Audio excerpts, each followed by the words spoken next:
One shall rise and one shall fall. Welcome to WatchMojo.com, and today we'll be taking a look at the origin of Mega-Tron, the leader of the evil Decepticons. Use the scrap metal now, Prime! You'll never stop me! Arguably one of the most popular and recognizable characters in the franchise, Mega-Tron has gone on to cause trouble for the Autobots in several television, comic book, and film iterations, and has been made into countless action figures. Originally seen as too frightening by Hasbro, this character soon came to play a large role in making Transformers the phenomenon that it became in the 1980s. This is despite transforming into a Walther P-38 handgun, a controversial alternative mode that continues to raise eyebrows.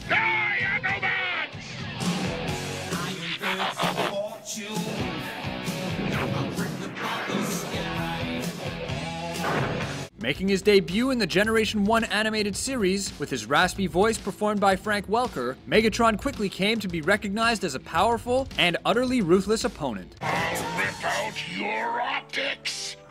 You got the power!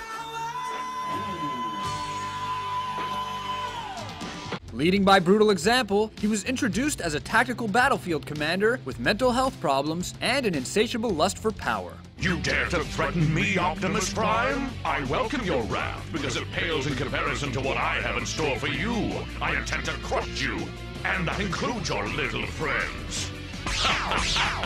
A mainstay of the franchise throughout its many iterations, he has undergone several changes over the years. These include being reformatted into Galvatron in the 1986 movie and spawning a namesake in the critically acclaimed sequel series, Transformers Beast Wars. Megatron, greatest leader of the Decepticons, my namesake. Yours is the first chapter in the history of Cybertron, a chapter that is about to be rewritten. Within the many reboots that followed, the character would continue to change and be voiced by different actors, despite the pleas of fans for Frank Welker's return to the iconic role that he helped shape.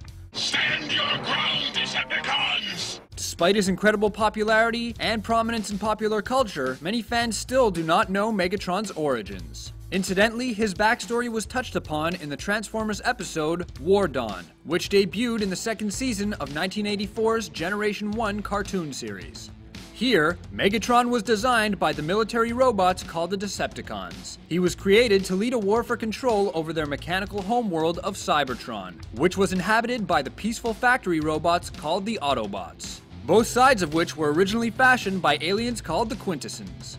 A powerful weapon of war that showcased the Decepticons' newfound ability of flight, Megatron inadvertently caused the creation of his mortal enemy, Optimus Prime. This event occurred through the destruction of a dock worker named Orion Pax during one of his earliest Energon raids. To his surprise, this robot was rebuilt by the Autobots as a war machine called Optimus, who was designed to confront the mighty Decepticons. You've caused enough destruction for one day, Megatron.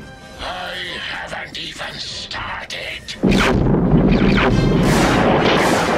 During the 9 million year conflict that followed, Megatron's war ended Cybertron's golden age. This in turn forced the Autobots to seek out other worlds in order to attempt to re-energize their devastated mechanical home planet. Following the Autobots on their intergalactic journey in his own battleship, their bitter conflict soon encompassed the Earth, where Megatron's forces adopted alternate modes based on human technology. In the years following Generation 1, he would retain many of his signature personality traits, including his turbulent relationship with his treacherous sub-commander named Starscream. Praise the Allspark. It is a miracle.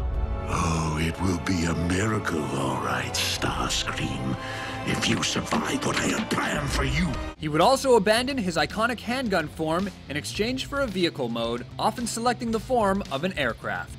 Despite the many reimaginings of the character, Megatron eventually became redefined in Michael Bay's theatrical films as a Cybertronian jet, and was voiced by actor Hugo Weaving. You fail me yet again, Starscream. Get them!